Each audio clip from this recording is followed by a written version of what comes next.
ерөнхийлөгчийн сонгуулиас юуг онцлсан гэхээр одоо телевиз, радиогийн зардал гэж байгаа. За одоо тэгэхээр энд юу харагдаж байна гэхээр намууд өөрсдөө аудитын газарт бол тайлангаа хүргэдэг. Манайх энэ жил одоо ингээд 2021 оны ерөнхийлөгчийн сонгуул 644 сая төгрөгөөр телевиз, радионы зардалтай одоо сурчлагаан зарцууллаа гэж гаргасан.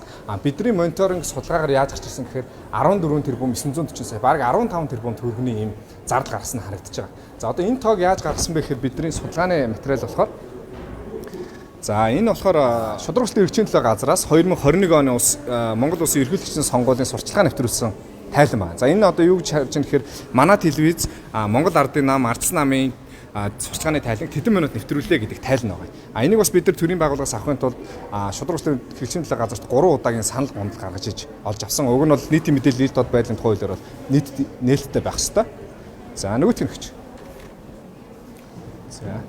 Энэ болохоор харилцаа холбооны зохицуулах хорооноос олж авсан 2020 оны арилжааны телевизүүдийн сурчлагын үнийн тариф байгаа. За тэгэхээр энд дотор юу байгаа вэ гэхээр 65 телевизийн одоо манай телевиз дээр 1 минутын сурчлагын нэвтрүүлэхэд тэдэн төгрөгийн үнийн тариф ба гэж ингэж гаргасан энэ тайлан байгаа. За тэгэхээр энд үнэн байна.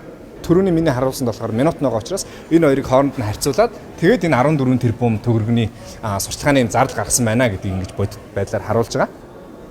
Тэгэхээр ерөнхийдөө бол одоо яг ийм нийтэд мэдээлж байгаа тайлан бол яг бодиттой байж чадахгүй байна гэдгийг эндээс ингэж харж болно. За одоо энэ 14 тэрбум төгрөгийн задаргаа нь харагдаж байна. Одоо энд Eagle News телевиз гэхэд 630 сая төгрөгийг 14 хоногийн хугацаанд ерөнхийлөгчийн сонгуулийн 14 хоногийн хугацаанд олсон байх чинь энэ TV4 телевиз гэхэд 3 тэрбум 780 сая төгрөг олсон байна. За энд TM телевиз гэхэд 1 тэрбум төгрөг. Ерөөсөө 16 хоногийн хугацаанд телевизүүдэд энэ их мөнгө энэ сар сурчлагаанд явж байна гэдгийг эндээс харж болж байна.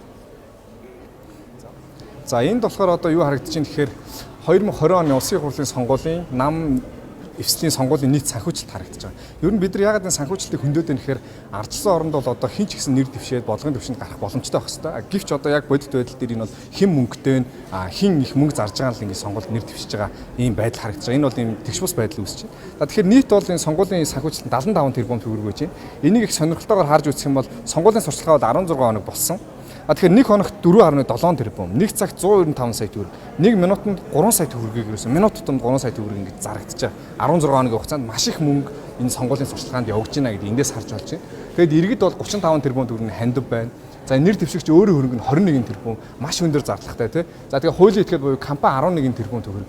Маш их энэ одоо компани хандив нэр дэвшигч нар таньдаг өгөөд тэрхүү дэмжсэн нэр дэвшигч нь одоо сонгуул нэр дэвших юм бол буцаагаад эсрэгээр одоо тэр компанид давуу байдал олгодог ч юм уу хууль бус зүйл гаргаж эрсдэлтэй. Ерөөсөө энэний гол зүйл нь бол энэ сонгуулийн санхүүжилт, сонгуулийн зардал энэ маш өндөр хит хол байгаагаас үүдэлтэй гэж үднээс бидний энийг харуулж байгаамаа.